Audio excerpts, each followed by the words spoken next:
आज सकाळी 6:30 वाजताच्या सुमारास यातील आरोपी हा त्याच्या आईला राहते घरामध्ये दारूसाठी पैसे मागणी करत होता. आई झोपलेली होती.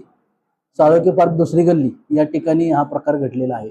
राहते घरीच मुलगा आईला दारूचे पैसे मागायला लागला. आईने न दिल्याने तिथेच घरातीलच दगडी खलबत्ता घेऊन आईच्या डोक्यात घालून तिचा खून केलेला आहे.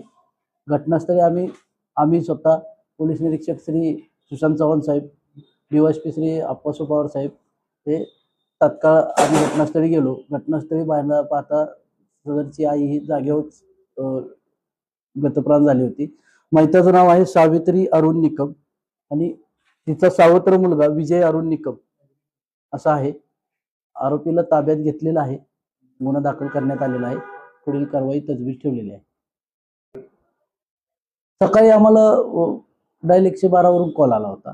त्या कॉलच्या अनुषंगाने आमचे रात्र